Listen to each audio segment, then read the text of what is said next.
की तरफ से जनता को दी जा रही है। जी सर। चाहे वो बुढ़ापा पेंशन है, चाहे वो सुकन्या पेंशन है, चाहे वो विधवा पेंशन है, चाहे वो छोटी पेंशन है, हाँ, चाहे वो लाडली योजना की पेंशन है, चाहे वो किसान सम्मान निधि है, चाहे मनरेगा में कुछ जो सरकार की तरफ से योजनाएं चल रही हैं, पेंशन का नाम दे के बांट लें या कुछ और दे के बांट लें, वो तो सरकार पे आर्थिक भार है, वहीं पे अनुचित है।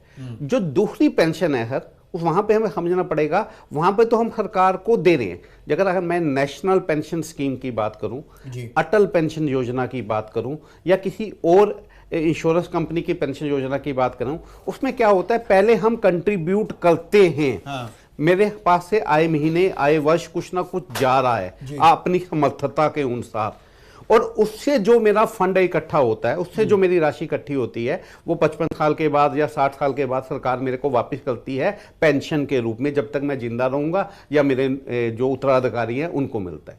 तो जो दूसरी योजना है, पहले वाले की मैं बात नहीं कर रहा, वहां पे तो सरकार को रोक लगानी चाहिए कि अनुचित पेंशन जहां जहां दी जा रही है वहां पर रोक लगाए।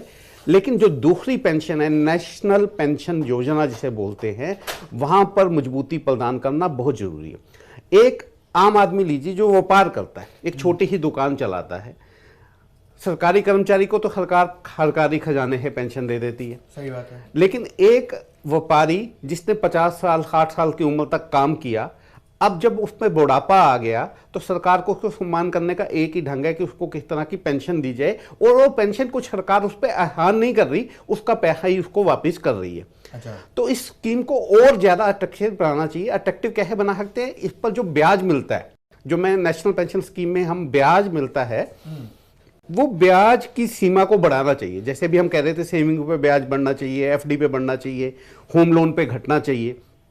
सेम वे में नेशनल पेंशन स्कीम के ऊपर अगर से बाकी जगह हमारे पास 8% ब्याज मिल रहा है, तो सरकार कुछ अतिरिक्त आकर्षण यहां पे दे सकती है कि वहां पे 9% मिलेगा या 8.5% मिलेगा, जो भी सरकार के अपनी बैलेंस शीट के अकॉर्डिंगली ठीक लगता है, सरकार सोच सकती है। दूसरी चीज यहां पे बड़ी इंपॉर्टेंट है कि जैसे नई कर रजीम आ गई है, न्यू टैक्स रजीम आ गई है, मैं कह रहा हूं ओल्ड हो सकता है खत्म ही हो जाए। मैंने भी थोड़ी देर पहले कहा कि हो सकता है कि वित्त मंत्री जी इस वर्ष से हमारे यहाँ कोई जो पुराना टैक्स रजीम और नया टैक्स रजीम का झंझट है उसे खत्म करे, और एक ही स्कीम डिफॉल्ट टैक्स रजीम हो, जिसे हम नई टैक्स रजीम कह लें या डिफॉल्ट टैक्स रजीम कह लें। पिछली बार से तो वो हो गया था ना, कि मतलब कि जो अब नया जो इंट्रो होगा वो डिफॉल्ट हो गई है। पुराने के लिए आपको इच्छा जाहिर करनी है, लेकिन इच्छा जाहिर करने वाली बात भी सरकार खत्म कर सकती है कि कोई ऐसी रहेगी ही नहीं कि आपको पुरानी में जा सकते हो, पुराना रास्ता ही बंद कर देंगे जी।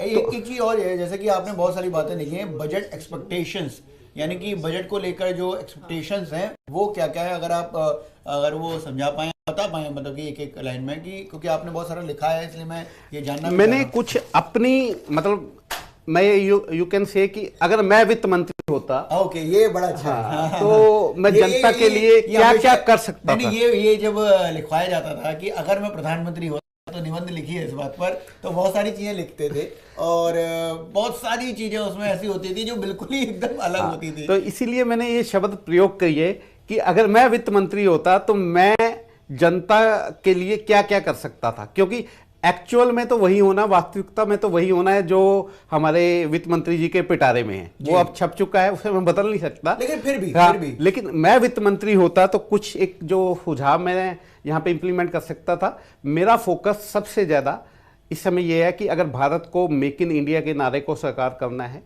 आत्मनिर्भर भारत के नारे को साकार करना है, तो हमें अपने एमएसएमई और अपने स्टार्टअप को मजबूत बनाना पड़ेगा। मेक इन इंडिया का नारा, वो मेक इन इंडिया ही नहीं रहना चाहिए। जैसे लोग आज देखते क्या है ना, वहां पे देखते हैं made in USA, made in China, made in Germany, तो उस प्रोडक्ट को हम झट से खरीदते हैं। मैं ये चाहता हूं कि इस तरह से भारत के भी प्रोडक्ट क्वालिटी ओरिएंटेड हों कि दुनिया ये देखे कि ये मेक इन इंडिया है तो झट से खरीद ले। लेकिन वैसा, मैं जो आपने एमएसएमई का जिक्र बहुत बार कर लिया, तो मैं भी जिस तरह से पढ़कर या समझकर अपनी बात को इसमें रखना चाहता हूँ कि एमएसएमई में सरकार ने बहुत पैसा डाला है। मतलब सरकार, ऐसा नहीं है कि सिर्फ अभी, बल्कि मुझे याद है कि कोरोना के दौरान जब आत्मनिर्भर भारत की बात की गई थी, सरकार ने जो सबसे ज्यादा पैसा डाला था वो एमएसएमई में डाला था, अगर मैं गलत नहीं हूं तो। ये एमएसएमई में जो सरकार ने पिछले 5-1 साल में जो प्रयोग किए, वो बहुत बड़े प्रयोग किए हैं, उसमें पैसा भी काफी ज्यादा डाला हुआ है। बिल्कुल ठीक कह रहे हैं। जब ये कोविड आया था तो आत्मनिर्भर भारत के नाम से एक पैकेज आया था 20 20 लाख करोड़ का।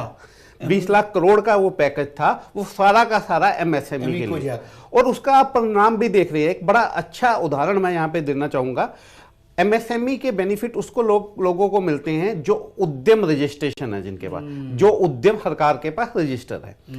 तो अभी 2021 तक सर उनकी संख्या सिर्फ जो सरकार के पास रजिस्टर्ड है 1 करोड़ के आसपास थी। मतलब एमसीए में रजिस्टर्ड है? नहीं, एमसीए में नहीं, ये उद्यम रजिस्ट्रेशन है। एक रेडी वाला भी, एक मूंगफली बेचने वाला भी, एक चाय वाला भी, एक अखबार वाला भी अपने उद्यम को रजिस्टर करा सकता है। ठीक है जी, समझ गया। तो वो संख्या सिर्फ 1 करोड़ थी। ठीक है, 2021 तक, 2022 तक, अगस्त 2022 की मैं बात करूं, 1 करोड़ के आसपास थी। आज ये 3.5 करोड़ से ज्यादा हो चुकी है।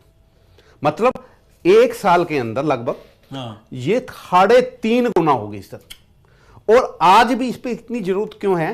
क्योंकि भारत में 12 करोड़ से ज्यादा एमएसएमई है। उसमें से भी अभी कितने रजिस्टर्ड हुए हैं? 3.5 करोड़, यानी लगभग 25%, 30%। एक तरीके आप मान लीजिए जो अनऑर्गेनाइज सेक्टर में जो काम करते हैं, अगर वो एमएसएमई से सुविधा लेकर भी अपने, हाँ, जो मैंने कहा कि अभी तक जन जागरण अभियान ही नहीं है। लोगों को पता ही नहीं है कि इस उद्यम रजिस्ट्रेशन को लेकर सरकार की सैकड़ों ऐसी स्कीमें हैं जिसका फायदा, जिसका लाभार्थी मैं बन सकता हूं। अज्ञानतावश वो अपने ढंग से व्यापार कर रहा है क्योंकि उसे सरकारी स्कीम्स की जानकारी नहीं है।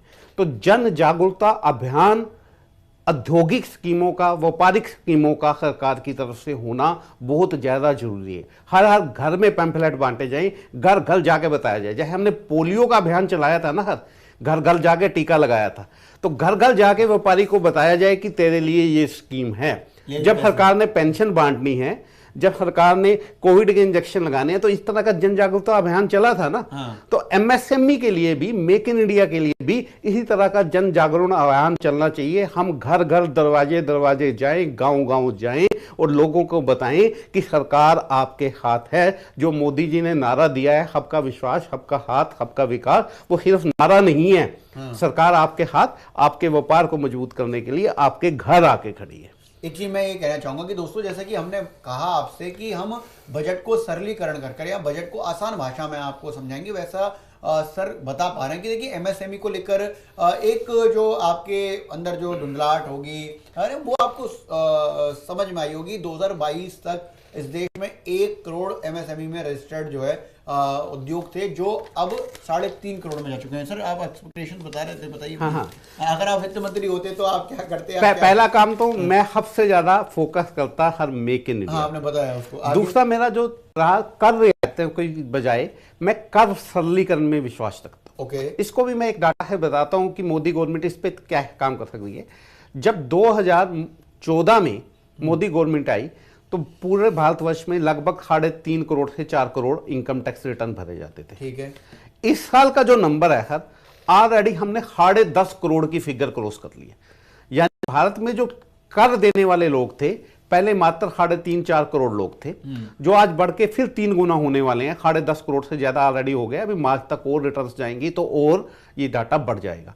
सेम वे में अब ऐसा हो रहा है कि सरकार जो अपने लिए टारगेट सेट करती है, हमारा इसका जो टारगेट था 12 लाख करोड़ रुपए का था सर, जो पिछले साल डायरेक्ट टैक्स कलेक्शन, जिसे हम कहते हैं कि डायरेक्ट टैक्स जो लगता है, जैसे इनकम टैक्स कहते हैं, वो 12 लाख करोड़ रुपए का हर का टारगेट था हमारा। जनवरी में ही हमने 14 लाख करोड़ की फिगर को पार कर लिया। बताइए, मतलब हमने टारगेट अचीव कर लिया। अभी फरवरी मार्च बाकी हैं। तो सरकार वेल अचीव्ड टारगेट के साथ चल रही है। एक ऐसे टारगेट लेके चल रही है जिसे साधा जा सके। पहली बार भारत में ऐसी सरकार देखने को मिल रही है जो ये कह रही है वो करके भी दिखा रही है। ये सिर्फ नहीं, कल टारगेट में नहीं, आपने बहुत जगह देखा होगा कि जो उन्होंने कहा था वो करके दिखाया। चाहे वो टीकाकरण की बात थी, चाहे वो उज्ज्वला योजना की बात थी, चाहे वो जल शक्ति की बात थी, चाहे वो राम मंदिर बनाने की बात थी, कोई भी टॉपिक ले लीजिए। हमें आज इस तरह की बात नहीं करनी चाहिए, लेकिन उन वादों पर सरकार खरी उतर रही है, उन टारगेट्स को सरकार पूरा कर रही है, उस पर एफर्ट्स कर रही है पूरे करने के लिए। तो 14 लाख करोड़ ऑलरेडी हो चुके हैं। तो कर सरलीकरण से क्या होगा? ज्यादा लोग टैक्स देंगे। आज ये मैं कहता हूं कि आपकी 10 लाख रुपए की इनकम है और आपने 50,000 रुपए टैक्स देना है, तो कोई भी व्यक्ति तैयार हो जाएगा, क्योंकि उसे कोई रिटर्न नहीं भरनी, कोई कुछ नहीं करना। थोड़ा सा काम और करना है। अभी एक मोदी जी ने बहुत अच्छा काम किया, अगर वह वित्त मंत्री होता तो और करता। उन्होंने 40,000 ऐसे छोटी मोटी रिटर्न और कंप्लाइंसेस थी जो खत्म कर दी। जो दुनिया जहाँ के हमें रजिस्ट्रेशन कराने होते थे, रिटर्नें भरनी होती थी, फॉर्म भरने होते थे, सरकार कह रही है कि 40,000 ऐसी रिक्वायरमेंट्स को हमने खत्म कर दिया, ऐसे कानून हमने खत्म कर दिए। तो यहां पर अभी भी बहुत जरूरत है। हम ये चाहते हैं कि एक ही रिटर्न से सारा काम हो जाए। मैं क्यों इनकम टैक्स की अलग रिटर्न, जीएसटी की अलग रिटर्न, उद्यम रजिस्ट्रेशन अलग, एमसीए रजिस्ट्रेशन अलग, कुछ रजिस्ट्रेशन अलग। हम हर जनता को सिंपल करें ना, वन नेशन वन टैक्स। हर जगह हम वन नेशन वन चीज की बात करें तो वन नेशन वन टैक्स का नारा जीएसटी के तौर पर है ना। हर जीएसटी के अलावा भी तो कितने टैक्स लग रहे हैं। वन नेशन वन टैक्स का नारा ट्रूली तभी साकार होगा, सच में तभी साकार होगा जब एक ही कर होगा भी हिंदुस्तान में टैक्स है। और दूसरा चीज बड़ी इंपॉर्टेंट है, कुछ देशों में जब कर लगता है ना सर, उसे कर का नाम नहीं दिया जाता, उसे क्या कहते हैं, सामाजिक सुरक्षा योगदान, सोशल कंट्रीब्यूशन। तो वो क्या कर रहा है कि जनता के दिमाग पर एक छाप छोड़ रहा है कि मैं कोई कर नहीं दे रहा, मैं कोई टैक्स नहीं दे रहा, मैं राष्ट्र निर्माण के लिए, मैं भारत निर्माण के लिए योगदान दे रहा हूं।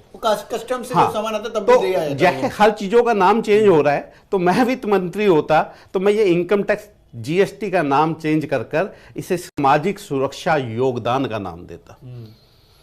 तो इस तरह की कुछ इनोवेटिव हैं। सेम वे में इसे कर सरलीकरण के लिए ये मैंने बात की। सेम वे में आज भी अगर हम बात करें तो हमारे हिंदुस्तान में एजुकेशन सेक्टर जो है, आज भी क्या समस्या है कि हर बच्चा जो हमारे यहाँ से इंजीनियर बनता है, डॉक्टर बनता है, चार्टर्ड अकाउंटेंट बनता है, उसकी पहली चाह ये होती है कि यार मैं कहीं अमेरिका चला जाऊं, मैं जापान चला जाऊं, मैं ऑस्ट्रेलिया चला जाऊं, न्यूजीलैंड चला जाऊं। प्रमोद तिवारी कुछ कह रहे हैं।